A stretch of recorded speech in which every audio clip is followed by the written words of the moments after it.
Infertile Cop visits shelters to greet orphans on their birthday. He didn't expect this to happen. A police officer discovered he was infertile and started visiting orphans at group homes. After some disappointment, he went to work and was greeted by the surprise God had prepared for him. "Father John, it's not gonna happen. This is my cross to bear. God doesn't want this for me." David shook his head and looked down at his shoes perched on the pulpit at his church in his small town in Texas. He was a policeman and a devout Christian, but sometimes he questioned God's plan. Sometimes he thought the Creator was wrong.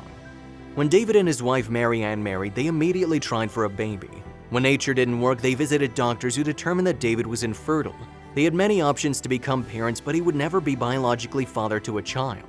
Back then he cried, drowned in his sorrows, and even offered his wife an out. But divorce was out of the question for her. She promised to be by his side through everything.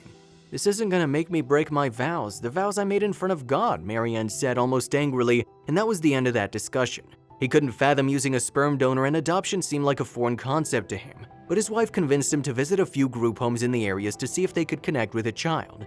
David fell in love. He adored all those kids and they loved it, even more so when he came in his cop uniform. He visited more often, sometimes with his police buddies, and eventually he learned most of the children's birthdays. Mary Ann would bake a cake for all and they would try to buy them some presents. Those days were the best times, and at some point David connected with a 5-year-old boy, Luke, who told him he too wanted to become a cop. After much discussion and deliberation, he and Mary Ann decided to become the child's foster parents. However, another couple appeared interested in adopting Luke right away. His wife wanted them to compete or try to find another solution, but David was scared. "My love, this is another sign. Just when we make a decision, God sets this couple on this path to take our chance away. He doesn't want me to become a father. He'll not bless us," he told his saddened wife, who cried but relented. Now he was at church sharing everything with Father John, as his words of wisdom were always encouraging. "My son, this might sound cliche, but God has a plan. You have to believe that," the priest replied after hearing how sad David was about not becoming a father. "But being a father's not part of it. I think I need to come to terms with that, and maybe I'll be happier," David added, sighing heavily. "I don't know what the Lord has in store for you, my son, but I believe, and you have to too, that something beautiful is coming for you. Something you and your wife can't even imagine," Father John continued, and David nodded. His words comforted him, but they did nothing to convince him. God had a plan for him, and although it was an odd path for other couples, maybe it was right for them. He and his wife would continue to visit group homes and celebrate birthdays, and David would also focus on his job protecting the people of his town.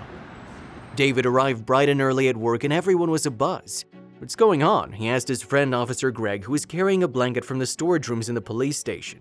"Someone surrendered a baby this morning. The social worker's coming, but I think she looks cold, so I'm taking a blanket for her," Greg said, lifting the blanket a bit to show him.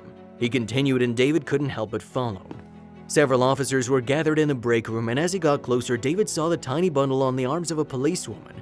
It was the tiniest, most precious being he'd ever seen, and when his coworker saw his admiring look, she offered to let him hold the baby girl.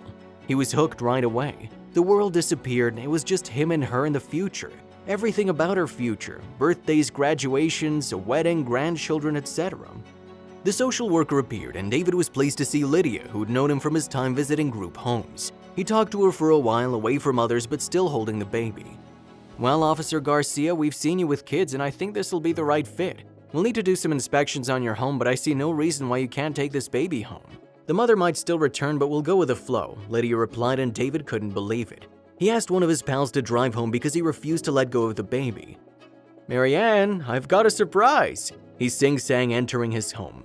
Mary Ann's eyes were wide and awed. He knew she saw the same future he did, the future God had always planned for him.